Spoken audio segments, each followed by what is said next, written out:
नमस्कार साथियों। राजस्थान जीके के महत्वपूर्ण प्रश्न जो अलग अलग प्रतियोगी परीक्षाओं में अब तक पूछे गए हैं उन पे हम चर्चा कर रहे हैं और आज के वीडियो में हम बीएसटीसी 2016 के पेपर्स में आए हुए क्वेश्चंस और उसके आसपास जितने भी राजस्थान जीके में अब तक महत्वपूर्ण प्रश्न अलग अलग प्रतियोगी परीक्षाओं में पूछे गए हैं उन सभी पर चर्चा करेंगे। अब देखिए, पहला यह क्वेश्चन है कि नाथद्वारा में किस संप्रदाय का मंदिर है। तो इसका मित्रों सीधा सा उत्तर है वो है वैष्णव संप्रदाय। वैष्णव संप्रदाय है। इस वैष्णव संप्रदाय का नाथद्वारा में मंदिर है। किस संप्रदाय का? ये 2016 में आया था।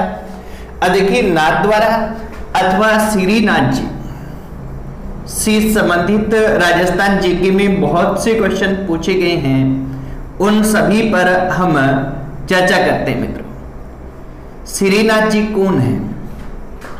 आपने को एक ध्यान रखना है कि भगवान श्री कृष्ण हैं। इनके भगवान श्री कृष्ण के बाल रूप को क्या कहा जाता है?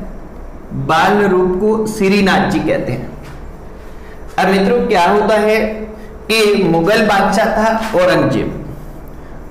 मुगल बादशाह औरंगजेब ने 1679 में 1679 नहीं है, 1669 है। 1669 में मुगल बादशाह औरंगजेब ने 1669 में हिंदू मंदिर तोड़ने का आदेश जारी किया। हिंदू मंदिर तोड़ने का आदेश जारी किया। जब ये आदेश जारी किया मित्रों, तब क्या है कि वर्तमान जो उत्तर प्रदेश है इसका पश्चिमी एरिया है, जहां मथुरा है, वाराणसी है और वृंदावन है, वो पूरा एरिया भगवान श्री कृष्ण से संबंधित मंदिरों से संबंधित है। आज भी है, उस समय भी था। और वहां भगवान श्री कृष्ण के बहुत से मंदिर और भक्त लोग रहते थे वहां पे। तो यहाँ क्या हुआ मित्रों कि जब हिंदू मंदिर तोड़ने का आदेश जारी हुआ तो सबसे पहले जिस एरिया में, क्योंकि एक तो ये आगरा के आसपास था जो मुगलों की राजधानी रही, और दूसरा क्या है कि यहाँ सर्वाधिक मंदिर थे, तो सबसे पहले मंदिर तोड़ने का जो आदेश जारी हुआ तो इसी एरिया पर कहर बरपाया गया। तो यहां से कुछ पुजारी हैं, वो श्रीनाथ जी की मूर्ति लेकर भागे हैं। श्रीनाथ जी की मूर्ति है, वो मूर्ति लेकर वहां से भागे ताकि उसको सुरक्षित बचाया जा सके। और ये सभी लोग मेवाड़ के शासक के पास आते हैं। इस समय मित्रों मेवाड़ का शासक था वो महाराणा राज सिंह था। महाराणा राज सिंह है, ये मेवाड़ के शासक थे।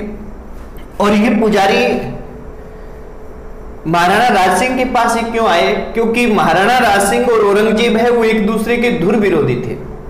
धुर विरोधी होने के साथ साथ राज सिंह है वो किसी भी रूप में औरंगजेब के आदेशों का पालन नहीं करते थे, उनके सामने उनका विरोध करते थे। तो इन पुजारियों को ये लगा कि राज सिंह के पास जाकर ये हम सुरक्षित रह सकते हैं, क्योंकि वो हमारी सुरक्षा कर सकते हैं। तो ये जैसे ही मेवाड़ में आते हैं तो मेवाड़ के महाराजा जो राज सिंह है वो इन्हें सिहाड़ गांव में ये मूर्ति स्थापित करने के लिए बोलते हैं। सिहाड़ गांव ये मित्रों राजसमंद जिले में है। और यहां पर 1672 में मूर्ति स्थापित की गई। किसकी? श्रीनाथ जी की। यह हम कहते हैं कि भगवान श्री कृष्ण के बाल रूप की मूर्ति है, वो सिहाड़ गांव में 1672 में स्थापित की गई। स्थापित किसने करवाई है? मेवाड़ की महाराणा राज सिंह ने करवाई है। और की किसने है? जो उस एरिया से मथुरा, बनारस, वृंदावन वहां से पुजारी लोग आए हैं, वो मूर्ति लेके आए तो उन्होंने स्थापित की है और करवाई राज सिंह ने है। अब यहां करवा देते हैं श्रीनाथ जी की मूर्ति। तो यहां क्या है कि ये सिहाड़ गांव श्रीनाथ जी के नाम पर कालांतर में नाथद्वारा के नाम से प्रसिद्ध हो जाता है। ये सिहाड़ गांव ही वर्तमान में किस नाम से जाना जाता है? नाथद्वारा नाम से जाना जाता है। और नाथद्वारा है ये राजसमंद जिले की वर्तमान में तहसील है। राजसमंद जिले की वर्तमान में तहसील है, यानी नाथद्वारा अब कस्बे का रूप ले चुका है, तहसील है राजसमंद की। और ये नाथद्वारा विधानसभा क्षेत्र एकमात्र राजस्थान का विधानसभा क्षेत्र है जो 2 जिलों में फैला हुआ है। राजस्थान में एक टोटल 200 विधानसभा क्षेत्र है, इनमें से 199 विधानसभा क्षेत्र हैं वो केवल एक जिले में ही है, यानी जो जिस जिले का विधानसभा क्षेत्र है केवल उसका प्रसार उसी जिले में है, उससे बाहर नहीं है। केवल नाथद्वारा ऐसा है एकमात्र जो 2 जिलों में विस्तृत है। और इसी नाथद्वारा से हमारे जो वर्तमान में विधानसभा अध्यक्ष है सीपी जोशी, जो कांग्रेस पार्टी से संबंधित है, सीपी जोशी है ये वर्तमान विधानसभा अध्यक्ष, ये यहीं से निर्वाचित होके आए हुए हैं नाथद्वारा से। तो यहाँ मित्रों नाथद्वारा पे फिर अपने चलते हैं कि 1672 में यहाँ सियार गांव में स्थापित की जाती है और ये नाथद्वारा नाम से प्रसिद्ध हो जाता है। इस पे और क्वेश्चंस क्या आते हैं, और एक तो क्वेश्चन आता है पिछवाई कि पिछवाइयाँ कहाँ की प्रसिद्ध है। तो पिछवाई एक कला है, क्या कला है मित्रों, इसमें क्या किया जाता है, कपड़े पर भगवान श्री कृष्ण के बाल रूप के चित्र बनाकर, जहां मंदिर होता है भगवान श्री कृष्ण का उसके पीछे की दीवार पर वो कपड़ा टांग दिया जाता है। क्योंकि मूर्ति की जो पीछे की दीवार होती है उस पे टांगा जाता है, इसलिए इसको पिछवाई कला कहते हैं। अब देखिए पिछवाई क्या है, पिछवाई कहाँ की प्रसिद्ध है, तो नाथद्वारा की। पिछवाई क्या है, कपड़े पर भगवान श्री कृष्ण के बाल रूप के बनाए गए चित्र जो उनके मंदिर की पीछे की दीवार पर टांगे जाते हैं वो पिछवाई कहलाती हैं। तो ये अपने को ध्यान रखना है। इसके अलावा मित्रों हवेली संगीत कहाँ का प्रसिद्ध है, ये भी क्वेश्चन आता है। तो अपने को ध्यान रखना है कि हवेली संगीत कहाँ का प्रसिद्ध है, हवेली संगीत भी नाथद्वारा का प्रसिद्ध है। और हवेली संगीत नाथद्वारा का क्यों प्रसिद्ध है, कि हवेली संगीत इसको क्यों कहा जाता है, तो यहाँ ये ध्यान रखने मित्रों कि जब ये मंदिर तोड़ने के आदेश जारी हुए, जब ये मंदिर तोड़ने के आदेश जारी हुए तो ये लोग जब मूर्तियां लेके आए हैं तो महाराणा राज सिंह ने क्या किया कि वहां जो हवेलियां थी उस गांव में, वहां हवेली के अंदर ये मूर्ति स्थापित करवा दी, ताकि क्या है कि अगर मुगल सैनिक उनका पीछा करते हुए आए भी तो क्योंकि बाहर से मंदिर जैसी कोई आकृति नहीं है तो उनको पता नहीं चले कि यहाँ मूर्ति स्थापित की गई है। और वो हवेली में स्थापित करवा दी और वहां सुबह शाम क्या है भजन कीर्तन आरती वगैरह होने लगे। तो उस मूर्ति के आसपास हवेली में ये भजन कीर्तन और आरती होने लगे, इसलिए इसका नाम क्या पड़ गया, हवेली संगीत पड़ गया। यानी श्रीनाथ जी के यहाँ का भजन कीर्तन किए जाते थे उसे हवेली संगीत कहा जाने लगा, इसलिए ये हवेली संगीत पूछ लिया जाता है, पूछा गया है राजस्थान जी के में, तो ये अपने ध्यान रखेंगे। तो ये हमारा पहला क्वेश्चन, इसका आप स्क्रीनशॉट लें, फिर हम दूसरे क्वेश्चन की ओर बढ़ते हैं। अगला सेकंड हमारा क्वेश्चन है मित्रों, वो सेकंड क्वेश्चन रहता है, वो रहता है कि राजस्थान में तांबे की खान कहाँ है, ये क्वेश्चन आया था। तो राजस्थान में तांबा, अब तांबे की जो राजस्थान में खान है वो हम सभी को पता रहता है कहां पे है, खेतड़ी में, खेतड़ी है, यहां तांबे की खान है। और खेतड़ी किस जिले में है, झुंझुनू जिले में, खेतड़ी झुंझुनू जिले में है और यहां पर तांबे की खान है। तांबे की ये भारत की सबसे बड़ी खान है, भारत की सबसे बड़ी तांबे की खान यहीं पर है, बड़ी खान। और यहां क्या है, तांबा निकालने का काम कौन करता है, हिंदुस्तान जिंक लिमिटेड करता है। हिंदुस्तान जिंक लिमिटेड कंपनी है, ये हिंदुस्तान जिंक लिमिटेड कंपनी यहां तांबा निकालने का कार्य क्या करती है, काम करती है मित्रों। तो यहां अपने ध्यान रखेंगे कि तांबा जो है वो हिंदुस्तान जिंक लिमिटेड कंपनी निकालती है, खेतड़ी से निकलता है और तांबे के लिए प्रसिद्ध स्थल है, भारत की सबसे बड़ी खान है, इसलिए झुंझुनू को क्या कहा जाता है, तांबा जिला भी कहा जाता है। तांबा जिला झुंझुनू को कहते हैं। तांबर नगरी किसको कहते हैं, तांबर नगरी खेतड़ी को कहते हैं और तांबरवती नगरी आहाड़ को कहते हैं।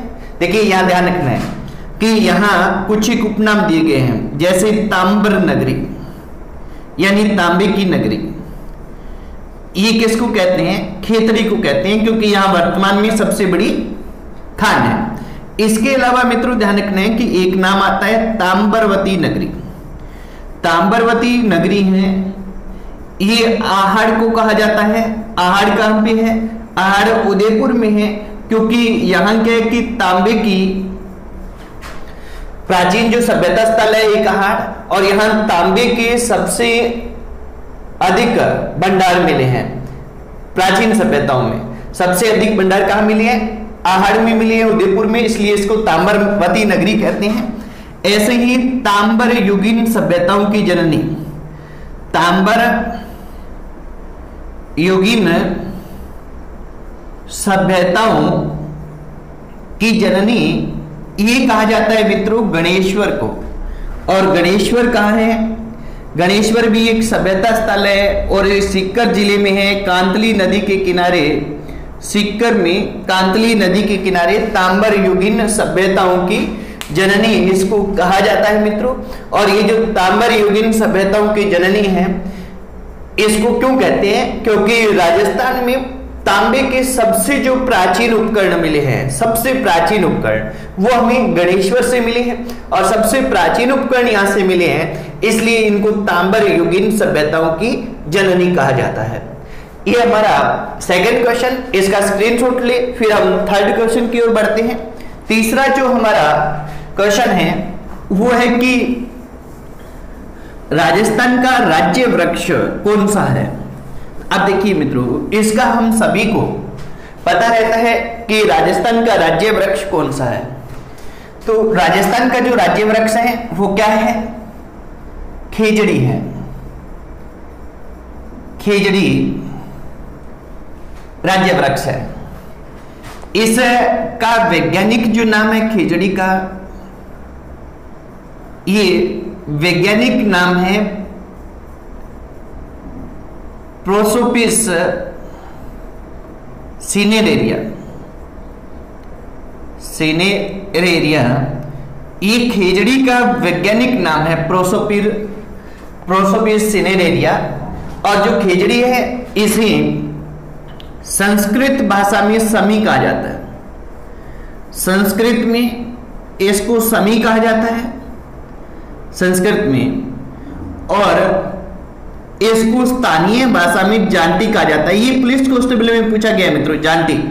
जांटी किसे कहते हैं? इसे स्थानीय भाषा में कहते हैं। और मुख्यतः ये क्या है कि शेखावाटी क्षेत्र में जांटी के नाम से इसको जाना जाता है खेजड़ी को। खेजड़ी का वृक्ष है, इसका पूजन होता है, वो होता है दशहरा के अवसर पर। दशहरा है, इस दशहरा के अवसर पर खेजड़ी के वृक्ष का पूजन होता है। विजयदशमी के अवसर पर खेजड़ी के वृक्ष का पूजन होता है मित्रों। अब खेजड़ी है, ये जो खेजड़ी के फल होते हैं, फल कौन से? जो हरी फलियां होती हैं, ये कहते हैं हरी फलियां होती हैं, उन्हें सांगरी कहते हैं। और इसके जो पके फल होते हैं, पके हुए फल या ये कहते हैं सूखे हुए फल, उन्हें खोका कहा जाता है।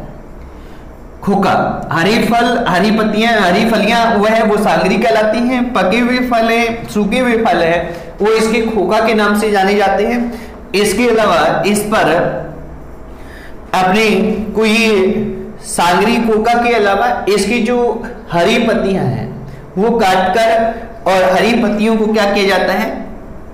पशुओं को खिलाया जाता है। पशुओं को मीन्स ऊंट और बकरियों को खिलाया जाता है।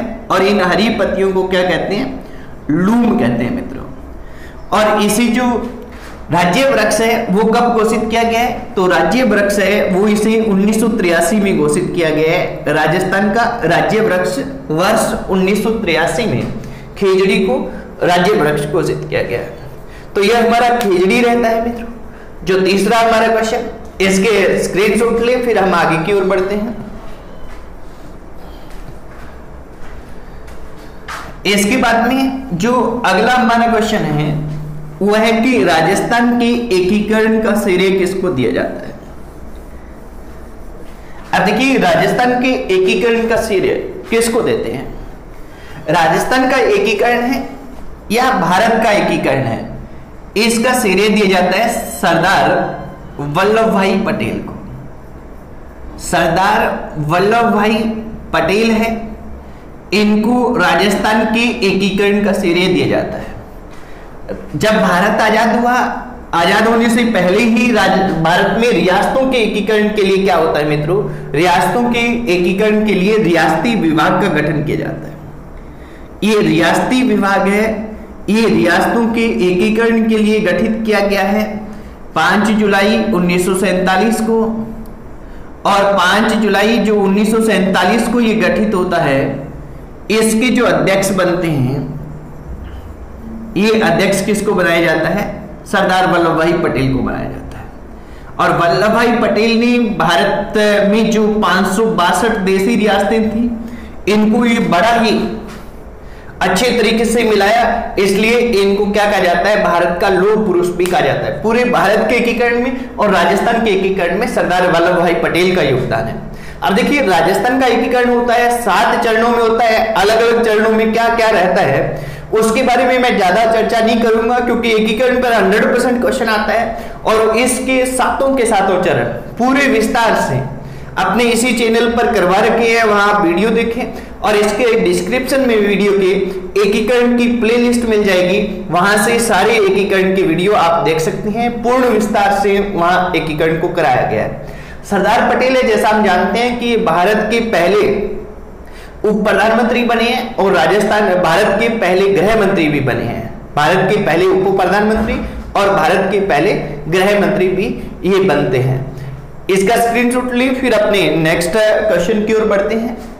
आज का हमारा लास्ट और अंतिम प्रश्न जो है वह है कि निम्न में से बारहमासी नदी कौन सी है। मित्रों, जब भी बारहमासी नदी की बात आती है, बारहमासी का मतलब तात्पर्य क्या है कि बारहमासी का तात्पर्य है कि ऐसी नदी जिसमें हमेशा जल बहता है।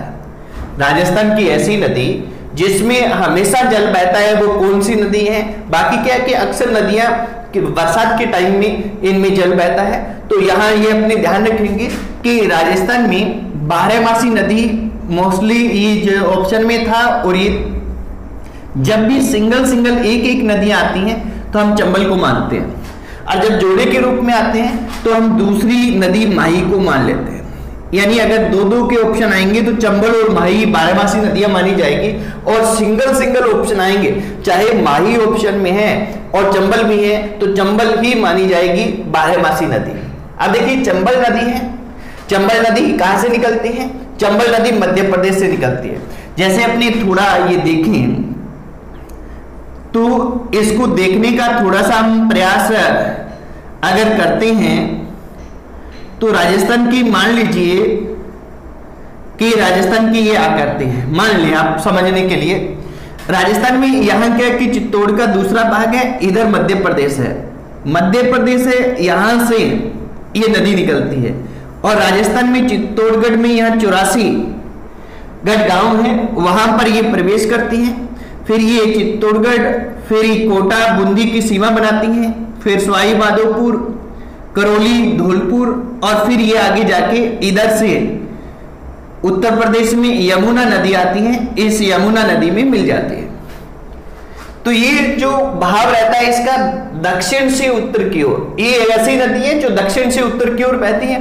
और इस पर 4 बांध बने हुए हैं। एक तो चित्तौड़गढ़ में राणा प्रताप सागर बांध है, राणा प्रताप सागर बांध कहां पर है, राणा प्रताप सागर बांध चित्तौड़गढ़ में है। और ये क्वेश्चन अपने बीएसटीसी में भी पूछा गया है और अलग अलग प्रतियोगी परीक्षाओं में पूछा जाता है। क्या पूछा गया है कि भराव क्षमता की दृष्टि से राजस्थान का सबसे बड़ा बांध कौन सा है, राणा प्रताप सागर बांध है, जो चित्तौड़गढ़ जिले में है और किस नदी पर बना हुआ है, चंबल नदी पर बना हुआ है। दूसरा यहाँ क्या कि जवाहर सागर बांध है, और जवाहर सागर बांध है ये कहां पर है, ये कोटा में है, जवाहर सागर बांध। तीसरा यहां पर बांध है कोटा बैराज, कोटा बैराज ये बांध है। और इधर देखिए थोड़ा कि मंदसौर मध्य प्रदेश में एक बांध है, महात्मा गांधी सागर बांध, महात्मा गांधी सागर बांध ये मंदसौर जिले मध्य प्रदेश में है। तो इसमें क्या है कि ये 4 बांधों पे भी क्वेश्चन आते हैं मित्रों कि महात्मा गांधी निम्न में से चारों बांधों के ऑप्शन दिए होते हैं, कोटा बैराज, जवाहर सागर बांध, राणा प्रताप सागर बांध और महात्मा गांधी बांध कि निम्न में से कौन सा बांध राजस्थान में नहीं है। तो महात्मा गांधी सागर बांध है, ये राजस्थान में नहीं है। ये कहां पर है? ये मध्य प्रदेश के मंदसौर जिले में है। सेकंड कि बहाव क्षमता की दृष्टि से सबसे बड़ा बांध कौन सा है? राणा प्रताप सागर बांध। और राणा प्रताप सागर किस बांध जिले में है? तो चित्तौड़गढ़ जिले में। और किस नदी पर बना हुआ है? तो चंबल नदी पर। थर्ड, जवाहर सागर बांध किस जिले में? कोटा में। और किस नदी पर बना हुआ है? तो ये किस पे बना हुआ है? चंबल नदी पे बना हुआ है। कोटा बैराज बांध है, ये कोटा बैराज बांध कहां पर है? कोटा जिले में है। और ये ध्यान रखना है कि ये बांध है, यहां विद्युत उत्पादन नहीं होता। बाकी जितने भी बांध है इसमें ये क्वेश्चन भी आता है कि चंबल नदी के जो 4 बांध है इनमें से कौन से बांध में विद्युत उत्पादन नहीं होता? तो कोटा बैराज में। बाकी सभी तीनों में विद्युत उत्पादन होता है। कोटा बैराज में केवल पेयजल और सिंचाई की सुविधा के लिए पानी कोटा बैराज में लिया जाता है मित्रों। तो ये रहता है। और ये विश्व की एकमात्र नदी है जिसके मात्र 100 किलोमीटर के एरिया में 4 बड़े बांध बने हुए हैं। दुनिया की एकमात्र नदी जिसके मात्र 100 किलोमीटर के एरिया में क्या है? 4 बड़े बांध बने हुए हैं। ये ध्यान रखेंगे मित्रों। तो ये हमारा यहाँ ये चंबल नदी, चंबल के बारे में विस्तार से जब हम नदियां करेंगे पूरा डिटेल इसका पढ़ेंगे। ये हमारी 12मासी नदी रहती है, राजस्थान की सबसे लंबी नदी है चंबल नदी। ये 3 राज्यों में बहती है। 3 राज्य कौन से? मध्य प्रदेश, राजस्थान, उत्तर प्रदेश। और राजस्थान के ये 6 जिलों में बहती है। 6 जिले राजस्थान के कौन से हैं? चित्तौड़गढ़ है, कोटा है, बूंदी है, सवाई माधोपुर है, करौली है और धौलपुर है। और यहां से सवाई माधोपुर से आगे धौलपुर तक ये क्या है? अंतर्राज्यीय सीमा बनाती हैं। यानी राजस्थान और मध्य प्रदेश के बीच में अंतर्राज्यीय सीमा का निर्माण, सबसे ज्यादा लंबी सीमा अंतर्राज्यीय सीमा बनाती है वो चंबल नदी बनाती है, 252 किलोमीटर बनाती है। बाकी डिटेल्स अपनी नदियां करेंगे वहां देखेंगे मित्रों। यहाँ इतना ही और आज की वीडियो में इतना ही। धन्यवाद मित्रों।